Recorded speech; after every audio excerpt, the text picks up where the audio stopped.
Hi అండి. Welcome to పేట పిల్లలు channel. అందరూ ఎలా ఉన్నారు? మీ అందరూ చాలా బాగుండాలని మనస్ఫూర్తిగా కోరుకుంటున్నానండి. ఈ వీడియో ఏంటంటే మనిషి జీవితంలో వచ్చే మార్పు గురించి.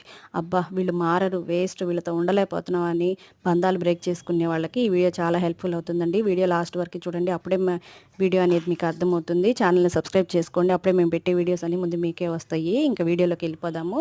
ఒక గ్రామంలో రంగస్వామి అని ఒక డబ్బున్న ధనవంతుడు ఉంటాడు. అతనికి డబ్బు మీద వ్యామోహం అనమాట. ఎంత డబ్బున్నా సరిపోదు, తృప్తి ఉండదు. ఇంకా డబ్బు కావాలనే కోరిక. డబ్బు కోసం అనేక నేరాలు, ఘోరాలు, మోసాలు ఏది పడితే అది చేస్తూ ఉండేవాడనమాట.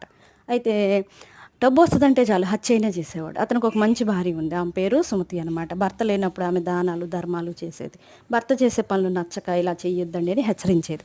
అయినా ఆ రంగస్వామికి భార్య మీద ప్రేమ ఉన్నా గానీ మాట మాత్రం అస్సలు వినేవాడు కాదనమాట. అయితే ఒకరోజు ఆ ఊళ్ళోకి ఒక మునీశ్వరుడు వస్తాడు. ఆయన ఊరవతల ఒక ఆశ్రమం ఏర్పాటు చేసుకొని జామ మొక్కలని నాటుతా ఉంటాడు. ఒకరోజు ఒక జామ మొక్క పెరిగి పెద్దదై కాయలు కాసిద్ది. ఒక సైనికుడు వచ్చి ఆ ఆశ్రమానికి వచ్చి ఆ చెట్టు కింద నుంచొని ఆకలేసి ఒక పండు తుంపుకొని తిని అతను వెంటనే పెద్ద పులిగా మారిపోతాడు. ఈ విషయం తెలిసి ఆ నోట ఆ నోట సుమతికి, రంగస్వామికి తెలిసిద్ది. సుమతి ఏమంటదంటే, ఏవండి మనం కూడా వెళ్దాం అంటది. రంగస్వామి అంటాడు, ఇప్పుడు కాదులే, ఎవరు లేనప్పుడు వెళ్దాము అని చెప్పేసి నైట్ తీసుకెళ్ళి ముందు సుమతిని వెళ్ళమంటాడు. సుమతి వెళ్ళి ఆ పండు కోసుకొని తినంగానే లేడిగా మారిపోయింది. వెంటనే రంగస్వామి వెళ్తాడు. రంగస్వామి వెళ్ళంగానే రాక్షసుడిగా మారిపోయి ఆకలి ఆకలి నరవాసన అంట సుమతినే తినడానికి మీదకి వస్తాడనమాట.